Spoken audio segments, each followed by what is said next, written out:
Hello, welcome to my first video on my new YouTube channel. My name is Lewis. I am a music photographer here in Melbourne, Australia. This video is just going to be a little bit about me and how I got started in music photography. Before I was a music photographer, I was playing music. I was playing in a 4-chord punk rock band. Very cool, something you do in your 20s. But I would always see music photographers at gigs that we were playing. Always thought it was a pretty cool job and something that I always thought I could get into. But I would always see it as something that someone else could do, if that's a strange thing to say. It never really felt like something that I could actually do for real. But eventually I did go out and end up getting a D5500 with a kit lens, just a Nikon camera. But after a couple of days of actually having the camera, I was in the city just taking photos, and we were going to go see a friend's band who was playing at a General Pants like a clothing store in Melbourne, Australia. So we get there.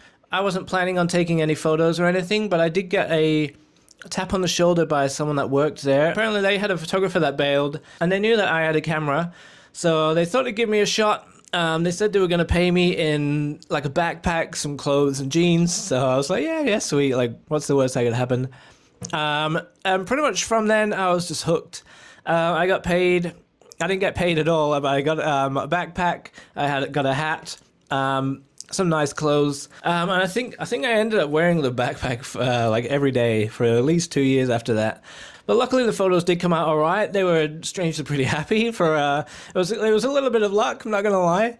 But no, from then I was like hooked. I loved music. I loved playing music, and loved photography. So it was a good way to put all my passions together. And for playing in a band, I had a few friends that were still playing music. So I reached out to them, see if they wanted photos as well. And that's sort of how I grew as a photographer. And after a few local gigs, I reached out to a few online publications.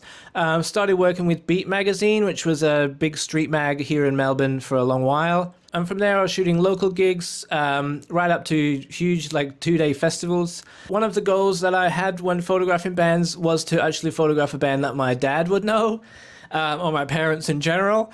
And I think once I started photographing bands that my parents knew, that I knew I was on the right track to something.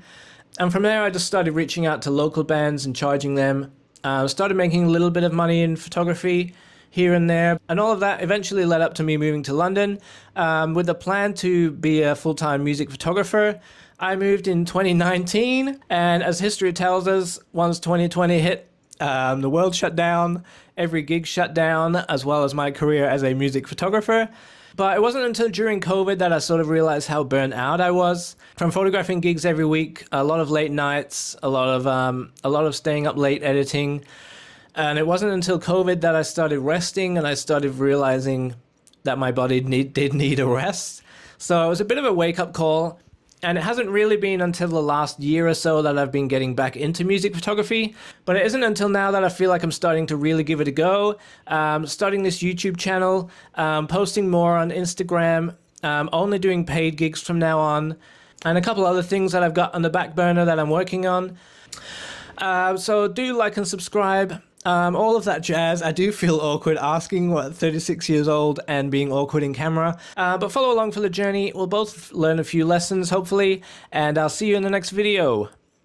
Thank you very much. Goodbye.